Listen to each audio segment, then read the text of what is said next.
a misbehaving child. We have all experienced that at some point or another as fathers. But in that moment of misbehavior, we have a choice to make. Do we react and punish our children, or do we respond and discipline them? Today, my guest is Brandon Jones, and he'll help us discern the difference between the two choices. Brandon is the founder of Be Dadly and host of the Be Dadly podcast. He's also a certified parent educator in positive discipline. After struggling to correct his own son's misbehavior, after relying on inherited parenting techniques, Brandon dedicated a decade to learning and implementing the most effective parenting strategies available. Today, Brandon wants to help you overcome anger, impatience, and frustration while learning how to get better behavior from your children without having to yell, spank, or bribe. My conversation with Brandon Jones on the Dads Making a Difference podcast starts right now.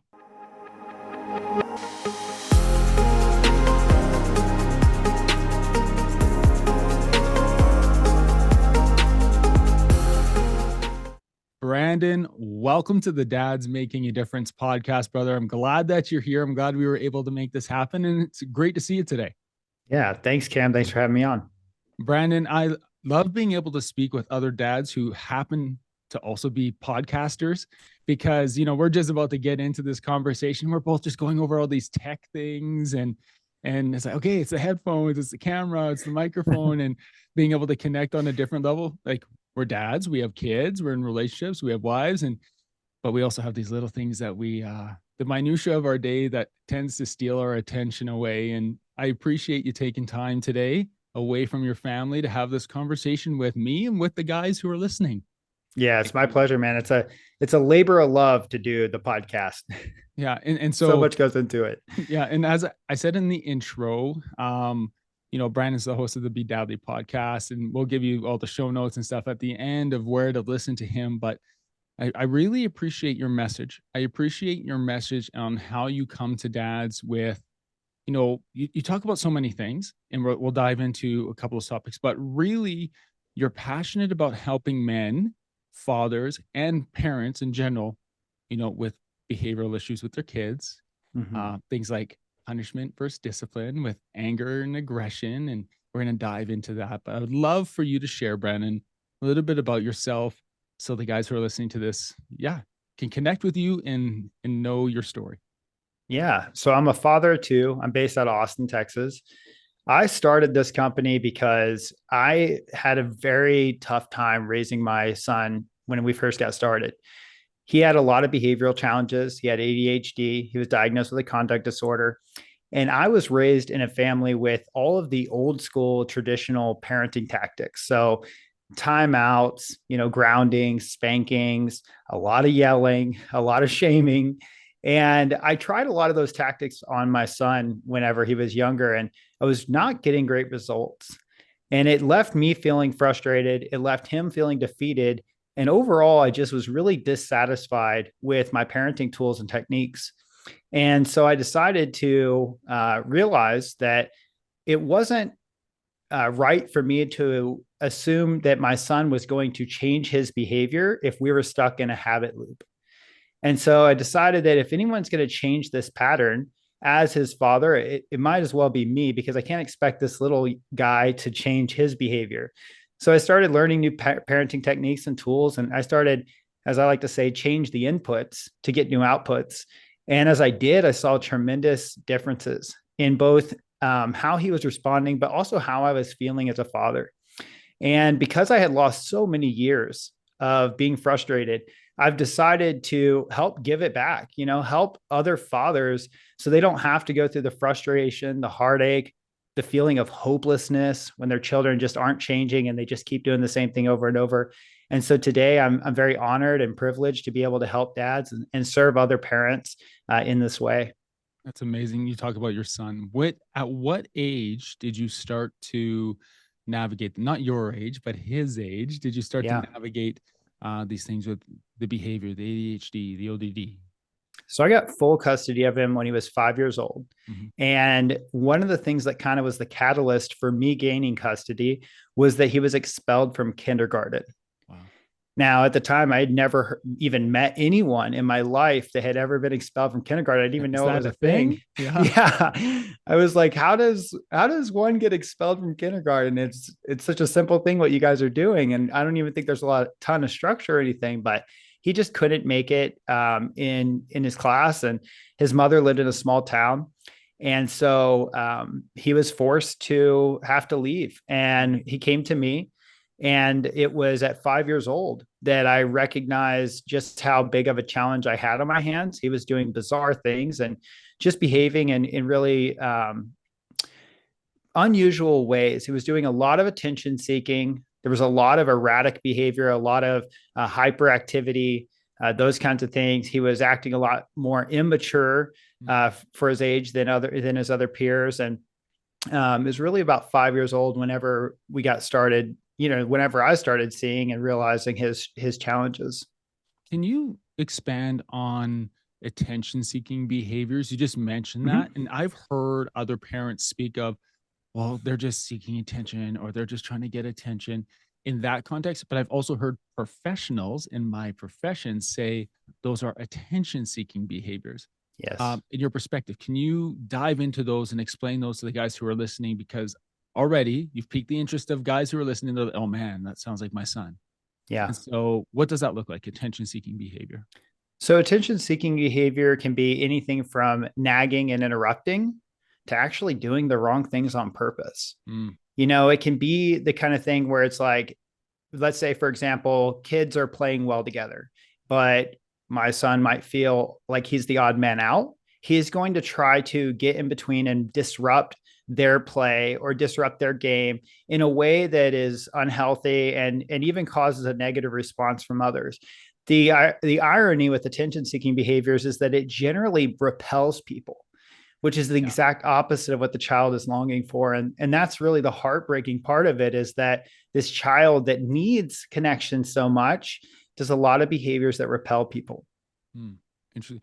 So you're going through this period. You've got full custody of your son. He's 5 years old, and I'm sure the next few years were intense for you as a dad. What is something that you learned about yourself, or what did you learn about yourself during this process and during this experience? Well, for one, I learned that for being such an upbeat and positive guy, which most of my friends and family would just say, "Oh, Brandon's always so positive. He's always so positive." I worked myself into an extremely angry person as a Mm, father, and that was so the opposite of what I always thought of myself as being. I always thought of myself, oh, I'm going to be this warm, supportive, loving, father, a lot like the father I am today. But whenever I was met with so many frustrations over and over, I became a very angry, triggered father, and I had a lot of they were kind of like unidentified rules within myself that I didn't realize, really big, boundaries around respect. Like I was like, I must be respected. I had a lot of a lot more self-conscious behavior around what other parents were thinking, mm, which was interesting. I always thought of myself as being pretty much like independent of others' judgment. Well, that wasn't the case when I was parenting, because when my child was struggling so much, I felt a bit of embarrassment and shame in public spaces when my child was the one who was causing problems, or the one who people were like, gosh, get that kid under control, and because I wasn't sure how to do it was extremely embarrassing for me. And so I discovered a lot of these parts of myself that I didn't really know were in there. And at one point, I had this distinction that I realized that I was caring more about what other parents think than how my child feels. oh, that's powerful. That's a powerful realization. Yeah. And of course, I decided to start changing that and recognizing his emotional set points and working on making sure that I took the time away from the conversations I was having, or the presence I was having with parents, and start focusing in on him, especially in those moments, because of seeing what he was really needing. And there's this feeling that you feel as a parent where, for example, you're having a conversation with adults and your child is struggling, And you kind of think to yourself, well, just knock it off already. You know, we're Yeah. talking right now, or we're having this conversation. And what you don't see is how your child has been trying to connect with the other kids, or has been trying to go and find ways to entertain himself, and he can't. And because he can't, he's nagging you. And so finding ways to take a pause for a moment, connect with him, you know, maybe not immediately when he's interrupting. So I'm not reinforcing that behavior, but at least taking it as soon as I can, you know, taking a break from the adults and saying, hey, I need to go give Sheldon a little bit of time. And I would go and connect with him and ask him what's going on, and, you know, what's he enjoying, what's being difficult, you know, and then basically helping him strategize for how he can integrate with the group, or how he can play in a more effective way. And that would actually be really effective. And you know, prior to that, I was really just like, this is adult time. You have your kid time. You go do your thing. And I didn't realize how much I was kind of shooting myself in the foot with Yeah. those kind of things. Yeah. Yeah. That power of presence. And Mm-hmm. we see, I've been there. Braylon, he was such an active kid, and he is a no personal space kid when he was little. Like he Yeah. was hugging people and he was right up on them. He climbing Yeah. on people. And yeah, that, you know, repelled people a little bit because it was just so much. But he's like a super loud, outgoing, loving kid, but often would be seen as, is he acting out? His behavior, settle down, buddy. And it would always be, Mm-hmm. dad, dad, come, dad, dad, dad, dad. And then I would look and I would see that, why aren't you go play with the boys? Go play tag with the boys. And he'd be, no, I don't want to. And you're sharing your story. And I'm reflecting on those moments where I was like, it's not that he didn't want to, it's that he couldn't. He couldn't Right. in that moment, because that peer relationship, that peer interaction was at a point where he knew in his brain it was unhealthy. And so he was Mm-hmm. going to the one guy that he Right. knew that he could climb on, that he could hug on. And I was like, no, dad, just go. Right. Mm-hmm. Appreciate you sharing that story and that viewpoint, because I could imagine that, you know, for guys listening to this, I know in my experience, and then I can imagine in your experience, this going through this and learning this must have been a frustrating process at times. Oh, absolutely. Yeah. I mean, it went from frustration until I had more knowledge. Mm, Once I had more knowledge, I was able to help my son and be more effective in those scenarios.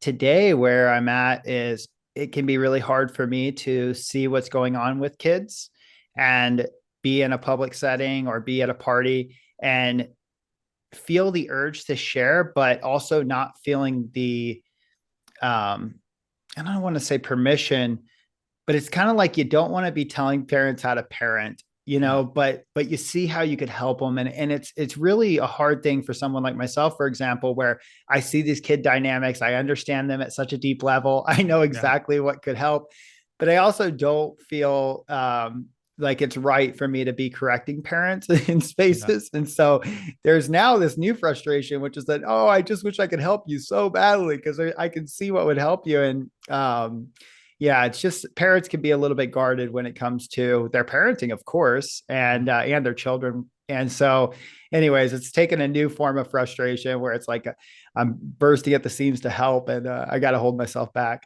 Well, let's not hold back right now, because for sure. you know there's guys listening right now who need some help, who aren't standing on the playground and won't be embarrassed by you sharing some feedback, because Yeah. I would say that you have expertise. You have lived expertise and you have researched expertise where you have made yourself an expert by studying this. Yeah. You've dove deep into this. And I can understand, yeah, you see something happening in public or on the park, and you're like, I don't want to tell them what to do. How can I frame this with, have you thought about approaching it this way? Like you're just Right. looking at a different lens to take. But right here, right now, you know, there's guys listening to this who maybe are seeing some behaviors from their kids. Maybe they're a bit frustrated right now and they don't know how to respond. Um, they're getting the emails from school. Mm. They're getting the phone calls from the friends' houses, sending their son back to their own house because he can't play nice, quote unquote. Um, what advice would you have to those guys right now? What would help? So the biggest piece of advice is somewhat of a flip on our parenting philosophy. Hmm. So most of us were raised with this idea that we need to make our children feel bad to get them to do good. And as a certified parent and a parent educator in positive discipline, this has become one of the foundational pieces for my understanding around great parenting. Children who feel good often do good. Children who feel bad are often struggling. So when you see a child really struggling, what you don't see is the inside of them also struggling inside of themselves. They're not trying to be power hungry or defiant on purpose. They just feel powerless, and there's some part of their spirit is trying to fight for some sense of power, and they don't know how to get it in a healthy way. If you see a child that is, attention seeking, nagging, interrupting, disrupting the class, this is a child who's struggling to connect. They, inside of themselves, they're really struggling to find that warmth and that connection that they long for. And so they do all kinds of bizarre things to just get you to look at them. And so what I really try to encourage parents to do is take a pause on the correction methods for a minute, because we find ourselves overcorrecting. So we're over-parenting, overcorrecting, micromanaging, nagging. And what we're doing is we're kind of rubbing the sore part of that little child's spirit raw. And so what ends up happening is that we see a child, kind of having regressive behaviors, having behaviors that are the opposite of what we're hoping to achieve, because we're kind of pouring salt on that wound. So instead, what I encourage parents to focus on is connection. Your child longs for connection so much, and we have such a busy life. We are busy with all of our occupations. We're busy with our daily routines. We have so many things going on. People have more than they've ever had before, so that's more to care for. We have strict schedules. There's so much going on. And what we don't realize is that our children have a very different set of priorities. What we think of as priorities and rules are just so different. Children's priorities are play, explore, adventure. Parent priorities are just not the same. And so what we have to do is we have to take and make a special effort to drop in with our children, to sink into that connection with them. Because once you've satisfied that part of their heart, they are so much more willing to listen and to behave, and you earn their cooperation instead of demanding it. And so I really encourage parents to focus on connection over correction. I even encourage a ratio. I believe that if you are correcting your child more often than you are connecting with your child, you're going to see behavior challenges, because you're not satisfying their emotional need. However, if you flip that and you're connecting more often than you are correcting, you will gain better behavior from this child. What they really want to do is they want to make you proud. They want to do good. They just don't know exactly how to do it. And when you establish that connection and secure your attachment to them, they're way more open and receptive to everything that you know. And you're the listener, and me, myself as well, we're exactly the same way. It goes back to that old saying, people don't care how much you know until they know how much you care. And our children are the same. Yeah, I love it. I've shared a little bit with you about my background in education, and there's something that, a lot of teachers will say is that if they could, they would, Yeah. If they could manage with this, they would, but connect with them, care about them, make a human connection with them. And sometimes that takes a lot of work, and that's okay. Absolutely. It's hard. It takes intentionality to step back from your own emotions in a moment and say, how are you? What's really going on? Like, okay, let's wrestle. When you're just like we said before, frustrated.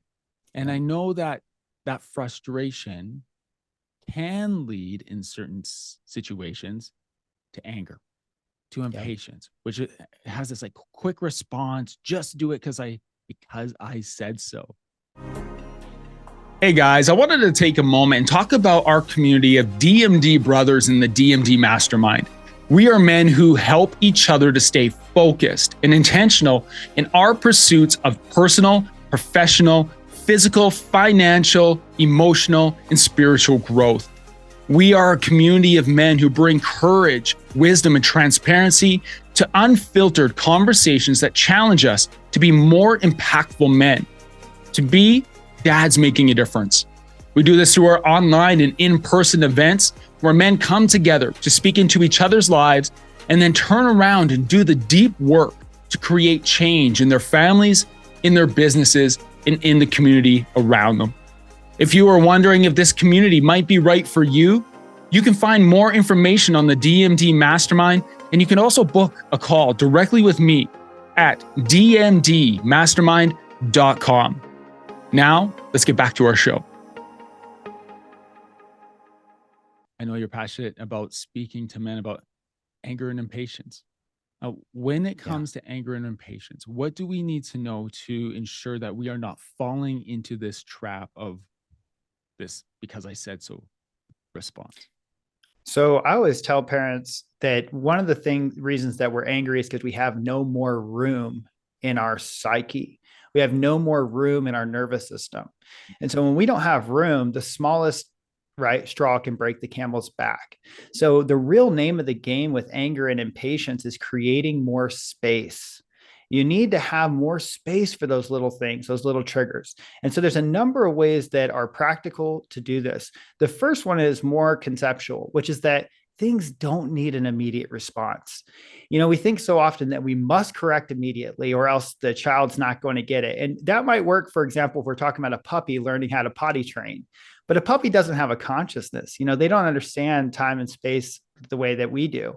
And so when we say to a child, for example, what you just did there was not right, and we will be having a talk about it. I'm going to think it through, and then you and I will be discussing this. It's okay to leave them on pins and needles, wondering like, oh no, what will this discussion be? As opposed to thinking that you must correct them right there in that moment. You must give the connection, which a lot of times when we're triggered, our prefrontal cortex is so shut down, we can't even think of a good response. We can't even think of what a good consequence would be or one that would be respectful to them, So we just do the first thing that comes to mind. That might be popping them if you're like my father or mother, right? And it might come down to something else like saying, okay, that's it. We're taking away your video games for a week, when that was either one, just unreasonable in terms of its duration, or two, it was completely unrelated. Right. So it had nothing to do with it. So I really encourage parents to recognize that things don't have to be responded to immediately in terms of our correction methods, right? Whatever the consequence will be. We can let our child know if something's unacceptable and allow them to know that we need time to think about what a proper consequence would be for that. And we want to be using one that is effective. And one of the most effective ways to do consequences is to make sure that they're relatable and they're reasonable and that they're related to that event. That's so important that the child understands why we're doing that. The next thing about anger and impatience in terms of creating space in our psyche and in our body and our nervous system is actually through our breath. So a lot of us are breathing in and out our mouths. And this is what's very interesting, is that the breathing experts say that we should breathe through our mouths as often as we eat through our nose. So it's like never, right? Yeah, not often. So unless you've had a severe car accident or something, I don't know when they would put food down your nose. But essentially, the reason that this is important is because our parasympathetic and sympathetic nervous system are directly tied to our breathing. And so the sympathetic nervous system is that triggered response. It's when we are very angry, we have a heightened sense of blood pressure, there's tension in our body. We are in that fight, flight, or freeze mode of thinking. And so when we're in that mode, we're not going to be doing the best parenting. We're going to be doing more reacting than responding. So what we want to do is trigger what's called the parasympathetic nervous system. And the way that we do that is through breathing through our nose. When we breathe through our mouths, we're generally hyperventilating, which only makes matters worse. I remember learning about this. And one of the great things that always stuck with me is if you think about animals always breathe through their nose. The only time they breathe through their mouths are when they're extremely nervous or they're exasperated. Or they're exhausted, right? So that's when they're going to be breathing through their mouths. So what happens is that we get triggered, and whether we realize it or not, we either hold our breath, which creates more tension, or we start letting some of that fire out. And a lot of times that's through our words and stuff like that. So I just say, keep the mouth shut for a second, take a deep breath in your nose, and a deep breath out your nose, which is different than the yoga breath where they're like, right? Yeah, we're not doing out our breath. We're not going out our mouth. We're going to go back out our nose. So in and out the nose with the exhale slightly longer than the inhale. And so if we all do that right now, as the listeners and everybody, if we take a breath in our nose, we're going to go up 6 and we're going to go out 7. Okay. So let's take that breath. right here.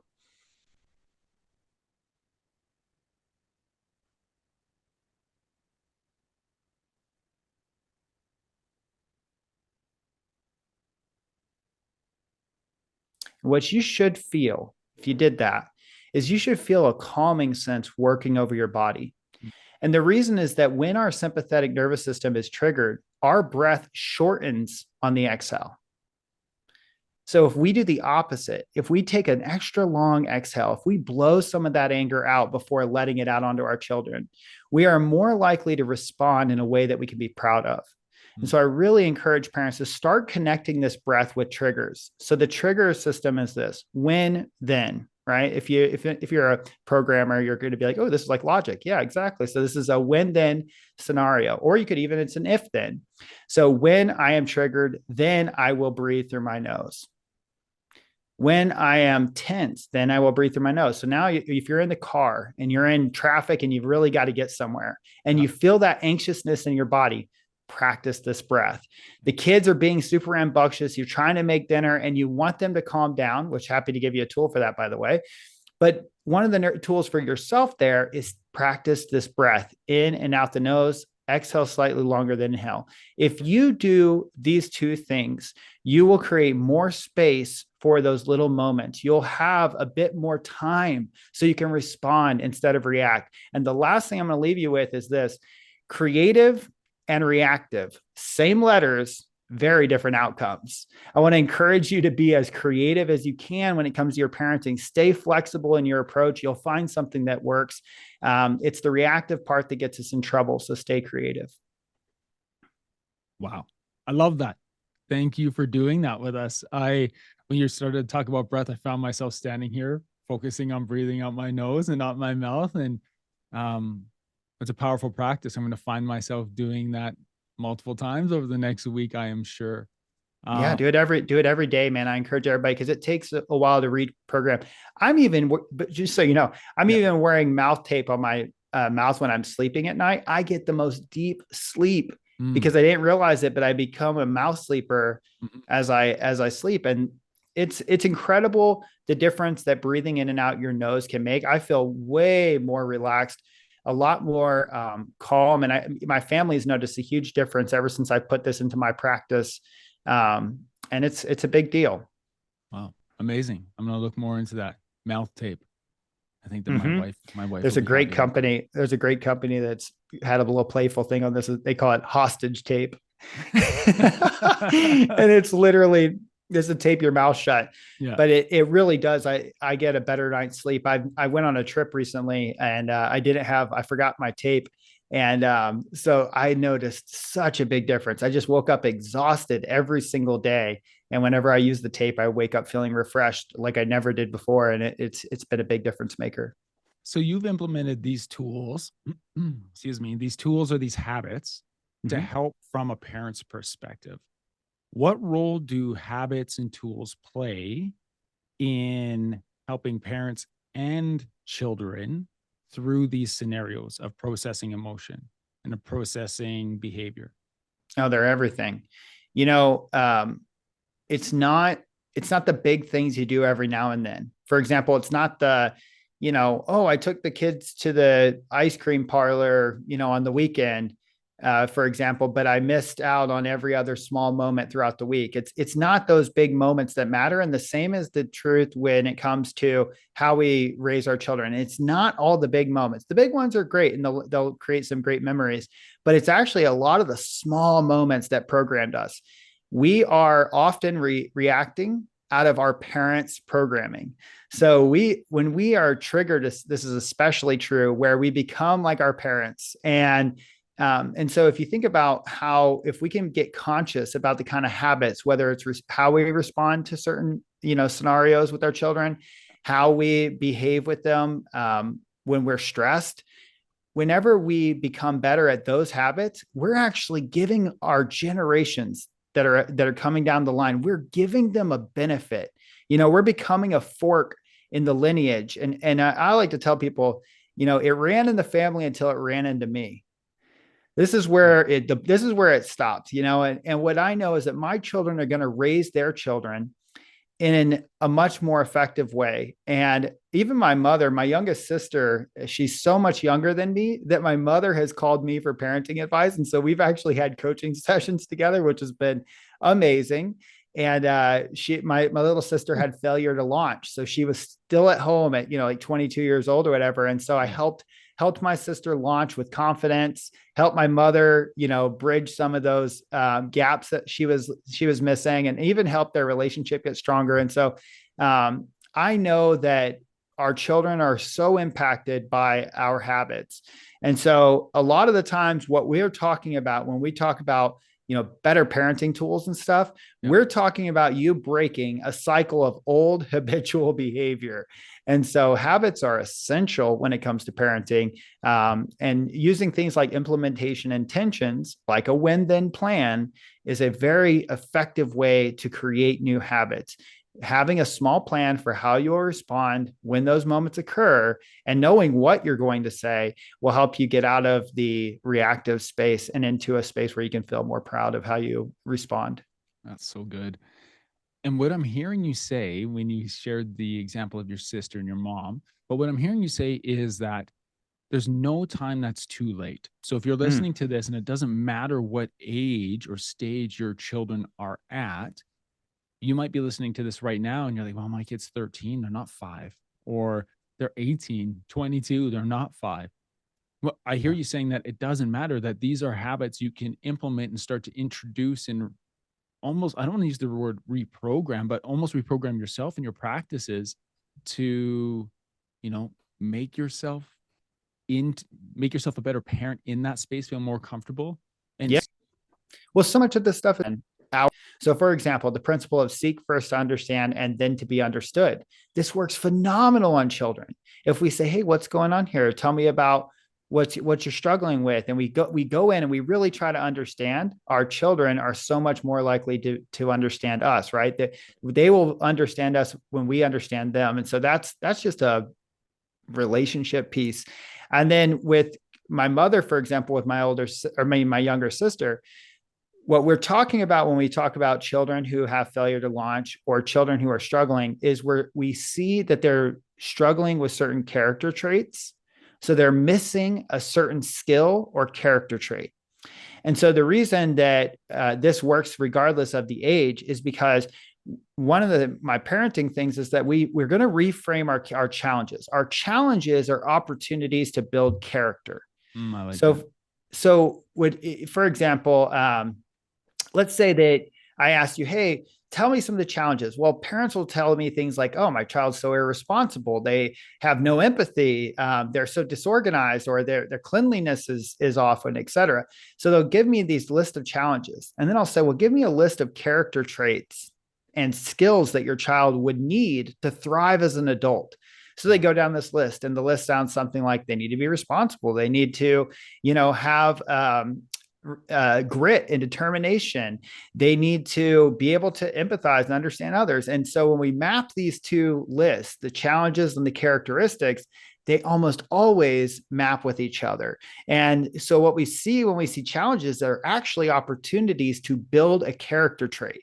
Mm. And so what we really should say is, instead of how can I punish my child for this thing so they will just change, what really is a better question is, how can I help my child gain the character trait that would totally satisfy this challenge to the point where they don't have to deal with it forever, that this becomes a part of them and that this could be incorporated in their body, whether that's responsibility, whether that's empathy. How can I help my child develop this character trait and skill? I will tell you that if you come at your challenges, your parenting challenges, from that angle, you can try a number of ways, from different ways of connecting to them, to stories that inspire them, to role playing with them, to practicing scenarios where you identify things. Like me and my children, I like to do what I call, identifying virtues in action. Yeah. So, what was that? Oh, that was courage. He practiced a lot of courage there. Exactly. That's a great virtue. And so we identify these virtues, and then our children want to embody those kind of virtues. You'll even see them like immediately after,